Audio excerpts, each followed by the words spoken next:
Welcome to student dictation 5 second बाद शुरू होगा। Ready start.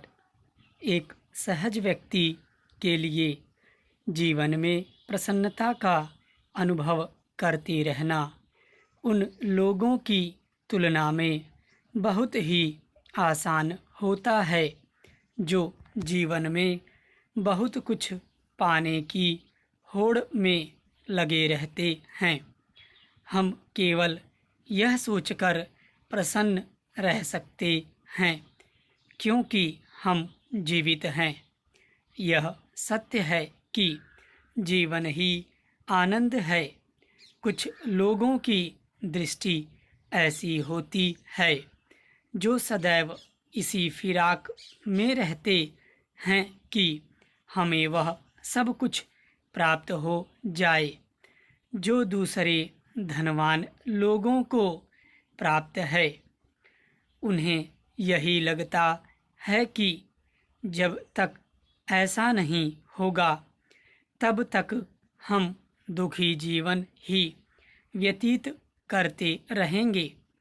इस प्रकार की मनोभावना रखने वाला व्यक्ति सब कुछ प्राप्त होने के बाद भी दुखी ही रहता है, क्योंकि प्रसन्नता एक भाव है और इसे किसी भी तरह खरीदा नहीं जा सकता।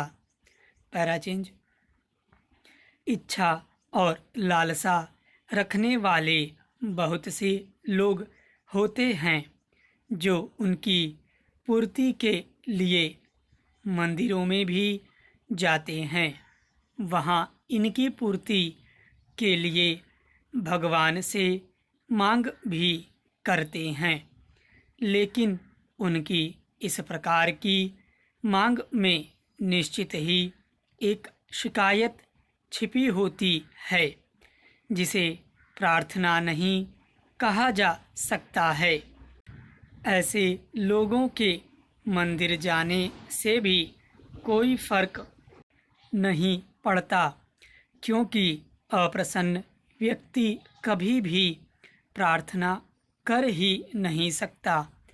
ऐसी प्रार्थना में एक नाराजगी और दुर्भाव होगा। हम जितना ही अधिक कब्जा जमाने की प्रवृत्ति से जुड़ते जाएंगे उतने ही कम प्रसन्न होते जाएंगे, और जितने कम प्रसन्न होते जाएंगे उतना ही हम ईश्वर से दूर होते जाएंगे। एक आनंदित व्यक्ति ही धार्मिक हो सकता है। एक सरल आदमी के पास जो कुछ भी होता है उसी में वह खुश रह सकता है। पैराचेंज। आवश्यकताएं स्वाभाविक होती हैं। इसके विपरीत इच्छाओं को यदि उन्माद की श्रेणी में रखा जाए तो यह एकदम उचित होगा। भोजन, घर एवं आपसी प्रेम हमारे जीवन की ऊर्जा की पूर्ति के लिए आवश्यक हैं। इसी से हम आनंदित हो सकते हैं, जिसे समुचित प्रयास से सुगमतापूर्वक हासिल किया जा सकता है। इससे अधिक की लालसा असंतोष ही भरती है। स्टॉप।